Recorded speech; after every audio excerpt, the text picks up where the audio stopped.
మీరు మీ పార్ట్నర్‌తో జరిగే every fight వేరే వాళ్ళతో షేర్ చేస్తున్నారా? దెన్ మీకీ 3 ప్రాబ్లమ్స్ రావచ్చు. పాయింట్ నంబర్ 1, మీరు చెప్పిన ఇన్ఫర్మేషన్ మీ మీదే యూజ్ చేయడం. ఫర్ ఎగ్జాంపుల్, అరే!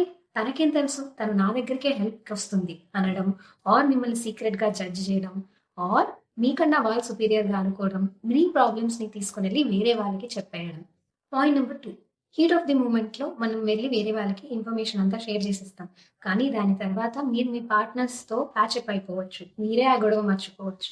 కానీ ఎదుటి వాళ్ళు ఆ గొడవ మర్చిపోవాలని లేదు. So, they may disrespect your partner. So, next time కలిసినప్పుడు మీ పార్ట్నర్‌ని వాళ్ళు అదే వ్యూ పాయింట్‌తో చూడొచ్చు. అదే గొడవ గుర్తుపెట్టుకోవచ్చు. ఆ టైంలో మీరు చాలా గిల్ట్‌కి గురవుతారు.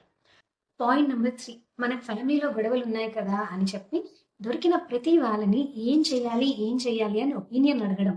ఇలా అడగడం వల్ల మీరు ఇంకా కన్‌ఫ్యూజ్ అయిపోతారు. మీకేం కావాలో అనేది ఇంకా మర్చిపోతారు. మీతో మీరు డిస్కనెక్ట్ అయిపోతారే తప్ప మీకు సొల్యూషన్స్ మాత్రం రావు. సో, మీరు ఎవరితో షేర్ చేస్తున్నారు? మీరు ఎంతవరకు మీ పర్సనల్ మ్యాటర్స్ షేర్ చేస్తున్నారు అనే దాని మీద మైండ్‌ఫుల్‌గా ఉండండి.